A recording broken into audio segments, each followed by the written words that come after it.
ಪ್ರಿಯರೇ, ದಿನದ ಬದುಕಿಗೊಂದು ಕ್ರಿಸ್ತನ ಈ ದನಿ ನಮ್ಮೆಲ್ಲರಿಗೂ ಪ್ರೇರಣೆಯಾಗಲಿ. ಪೂಜಾ ವಿಧಿಯ ಪಾಸ್ಕ ಕಾಲದ 7ನೆಯ ವಾರ, ಮೇ 18, 2026 ಸೋಮವಾರ. ಸಂತ ಯೋವಾನನು ಬರೆದ ಪವಿತ್ರ ಶುಭ ಸಂದೇಶದಿಂದ ವಾಚನ. 16ನೆಯ ಅಧ್ಯಾಯ 29ರಿಂದ 33ರವರೆಗಿನ ವಚನಗಳು. ಶಿಷ್ಯರು ಯೇಸುವಿಗೆ, ಈಗ ನೀವು ಸಾಮತಿಗಳನ್ನು ಬಳಸದೆ ಸ್ಪಷ್ಟವಾಗಿಯೇ ಮಾತನಾಡುತ್ತಿದ್ದೀರಿ. ನೀವು ಎಲ್ಲವನ್ನೂ ಬಲ್ಲವರು. ಪ್ರಶ್ನೆಗಳಿಗಾಗಿ ನೀವು ಕಾಯಬೇಕಿಲ್ಲ ಎಂದು ನಮಗೀಗ ತಿಳಿಯಿತು. ಆದುದರಿಂದ ನೀವು ದೇವರಿಂದ ಬಂದವರೆಂದು ನಾವು ವಿಶ್ವಾಸಿಸುತ್ತೇವೆ ಎಂದರು. ಆಗ ಯೇಸು, ಸ್ವಾಮಿ, ಈಗ ನೀವು ವಿಶ್ವಾಸಿಸುತ್ತೀರೋ? ನೀವೆಲ್ಲರೂ ನನ್ನನ್ನು ಒಬ್ಬಂಟಿಗನಾಗಿ ಬಿಟ್ಟು ನಿಮ್ಮ ನಿಮ್ಮ ಮನೆಗೆ ಚದುರಿ ಹೋಗುವ ಕಾಲವು ಬರುತ್ತದೆ. ಈಗಾಗಲೇ ಬಂದಿದೆ. ಆದರೆ ಪಿತನು ನನ್ನೊಡನೆ ಇರುವುದರಿಂದ ನಾನು ಒಬ್ಬಂಟಿಗನಲ್ಲ. ನಿಮಗೆ ನನ್ನಲ್ಲಿ ಶಾಂತಿ ಸಮಾಧಾನ ಲಭಿಸಲೆಂದು ಇದನ್ನೆಲ್ಲ ನಿಮಗೆ ಹೇಳಿದ್ದೇನೆ. ಲೋಕದಲ್ಲಿ ನಿಮಗೆ ಕಷ್ಟ ಸಂಕಟಗಳು ತಪ್ಪಿದ್ದಲ್ಲ. ಆದರೆ ಧೈರ್ಯವಾಗಿರಿ, ನಾನು ಲೋಕವನ್ನು ಜಯಿಸಿದ್ದೇನೆ ಎಂದು ಹೇಳಿದರು. ಪ್ರಭುವಿನ ಶುಭ ಸಂದೇಶ. ಕ್ರಿಸ್ತರೇ ನಿಮಗೆ ಸ್ತುತಿ ಸಲ್ಲಲಿ.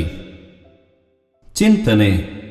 ಪ್ರಭು ಯೇಸು ಕ್ರಿಸ್ತರಲ್ಲಿ ನನ್ನ ಆತ್ಮೀಯ ಸಹೋದರ ಸಹೋದರಿಯರೇ, ಶಿಷ್ಯರಂತೆ ನಾವು ವಿಶ್ವಾಸ ಹೊಂದಬೇಕು ಮತ್ತು ವಿಶ್ವಾಸದ ಬದುಕಿನಲ್ಲಿ ಸಂಕಷ್ಟಗಳು ತಪ್ಪಿದ್ದಲ್ಲ.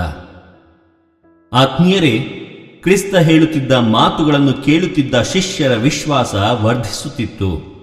ಕೆಲವೊಮ್ಮೆ ನಂಬಲು ಅಸಾಧ್ಯವಿತ್ತು. ವಿಷಯ ಮನದಟ್ಟಾಗುತ್ತಿರಲಿಲ್ಲ. ತಮ್ಮ ನಿರೀಕ್ಷೆಗೂ ಮತ್ತು ಕ್ರಿಸ್ತರ ಮಾತುಗಳಿಗೂ ಅಜಗಜಾಂತರ ವ್ಯತ್ಯಾಸವಿತ್ತು. ಆದರೂ ಅವರು ವಿಶ್ವಾಸಿಗಳಾಗುತ್ತಿದ್ದರು. ನೀವು ಎಲ್ಲವನ್ನು ಬಲ್ಲವರು, ನೀವು ದೇವರಿಂದ ಬಂದವರೆಂದು ವಿಶ್ವಾಸಿಸುತ್ತೇವೆ ಎಂದ ಶಿಷ್ಯರಂತೆ ನಾವು ಸಹ ವಿಶ್ವಾಸ ಹೊಂದಬೇಕು. ಆತ್ಮೀಯರೇ, ಕ್ರಿಸ್ತನ ಹಿಂಬಾಲಕರಾದ ನಾವೆಲ್ಲರೂ ಒಂದು ವಿಷಯವನ್ನು ಮನದಲ್ಲಿ ನೆನಪಿಟ್ಟುಕೊಳ್ಳಬೇಕು. ಕ್ರೈಸ್ತರಾದ ನಮಗೆ ಕಷ್ಟ ಸಂಕಷ್ಟಗಳು ತಪ್ಪಿದ್ದಲ್ಲ. ಜಗತ್ತು ನಮ್ಮನ್ನು ದ್ವೇಷಿಸುತ್ತದೆ. ಆದರೂ ನಾವು ಕ್ರಿಸ್ತನಲ್ಲಿ ವಿಶ್ವಾಸವನ್ನು ಕಳೆದುಕೊಳ್ಳದೆ ಧೈರ್ಯದಿಂದ ಕ್ರಿಸ್ತನನ್ನು ಜಗಕ್ಕೆ ಸಾರಬೇಕು. ಕ್ರಿಸ್ತನನ್ನು ಸಾರುವುದೆಂದರೆ ಕ್ರಿಸ್ತನ ಮೌಲ್ಯಗಳನ್ನು ನಮ್ಮ ಬದುಕಿನಲ್ಲಿ ರೂಢಿಸಿಕೊಂಡು ಬಾಳುವುದು. ಕ್ರಿಸ್ತರು ಇಡೀ ಲೋಕವನ್ನೇ ಗೆದ್ದರು. ಆ ಗೆಲುವು ಹಿಂಸೆಯಿಂದ ಬಂದುದಲ್ಲ, ಪ್ರೀತಿ ತ್ಯಾಗದಿಂದ ಕ್ರಿಸ್ತರು ಈ ಲೋಕವನ್ನು ಜಯಿಸಿದರು. ಎಂತಹ ಘೋರ ಕಷ್ಟ ಸಂಕಷ್ಟಗಳು ಬಂದರೂ ಕ್ರಿಸ್ತರು ತಂದೆಯ ಮೇಲಿಟ್ಟಿದ್ದ ತಮ್ಮ ವಿಶ್ವಾಸವನ್ನು ಕಳೆದುಕೊಳ್ಳಲಿಲ್ಲ. ತಂದೆಯ ಚಿತ್ತವನ್ನು ಪರಿಪಾಲಿಸಿ ನಡೆದರು.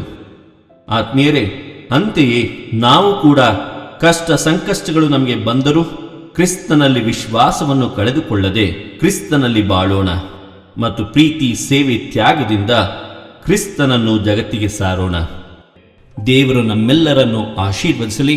ಇದು ದನಿ ಮಾಧ್ಯಮ ಮನೆಯ ಕೊಡುಗೆ. ಧ್ವನಿ ವಂದನೆಯ ಸ್ವಾಮಿ ಶಾಂತಕುಮಾರ್ ಜೆ, ಬೆಂಗಳೂರು ಮಹಾಧರ್ಮ ಕ್ಷೇತ್ರ.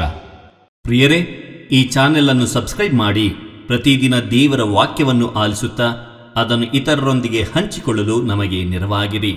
ಧನ್ಯವಾದಗಳು.